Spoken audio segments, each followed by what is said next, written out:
Make sure you've placed the machine on a flat surface near power. First step would be to remove and rinse the water tank and fill it up with fresh water. Once you've filled up the water tank, turn on the machine.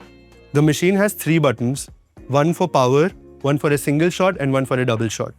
Before brewing your first coffee, run plain water through the group head. This helps in cleaning of internal components and preheating the machine. Coming to brewing coffee, there are 2 attachments that come with the machine, one for pod and one for ground coffee. Let's start with the ground coffee attachment. There are 2 baskets. For the single shot basket, use 7 to 8 grams of coffee, and for a double shot basket, use 15 to 16 grams.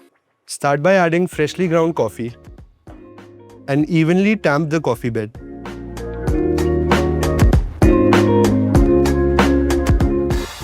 Place a cup beneath, then press the button. And just within a few seconds, you'll have cafe-quality espresso ready at home. Coming to brewing with pods.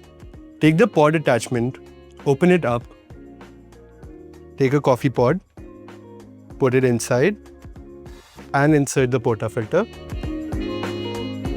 You can choose between the shot that you want, a single or a double.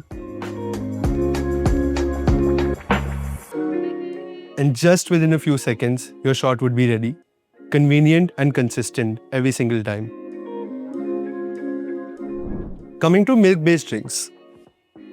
To begin with, take a milk pitcher, pour in some cold milk, put the machine on steam mode, and wait until it's ready to steam. Once the machine is ready to steam, purge the steam wand, and then place the milk pitcher under the steam wand. Steam until you get to your desired texture and temperature. Immediately wipe the steam wand after use and purge it. And you have silky textured milk ready for your lattes and cappuccinos.